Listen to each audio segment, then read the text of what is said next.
Hello everyone. Let's dive into the RUIQII 2024 Kids Tablet, a 7-inch Android 12 device designed with young learners in mind. Right off the bat, the tablet boasts a kid-friendly design with a vibrant blue, shockproof case.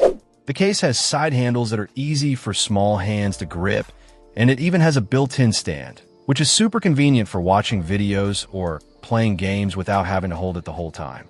Under the hood, it runs on Android 12 with a 4-core processor for gigabytes of RAM, 2 plus 2 GB, and 32 gigabytes of storage, expandable up to a massive 1 terabyte. This is great because you can load up on educational apps, games, and videos without worrying about running out of space. The Android 12 system is smooth and user-friendly, and it's also GMS certified, so you know it meets Google standards. One of the standout features is the parental control.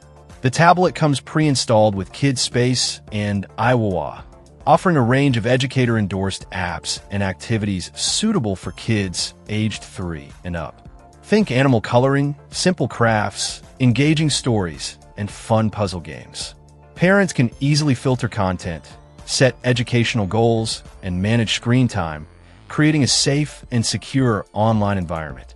The RUIQIai app allows parents to handpick content, control browsing, and tailor the experience to their child's age.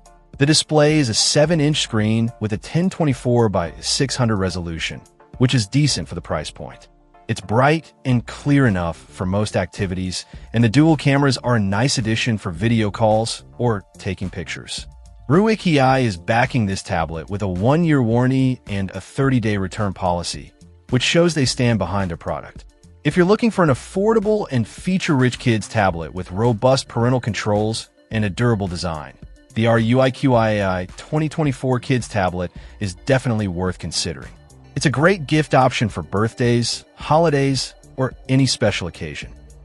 Check out the video description for updated price. And thank you for watching this video.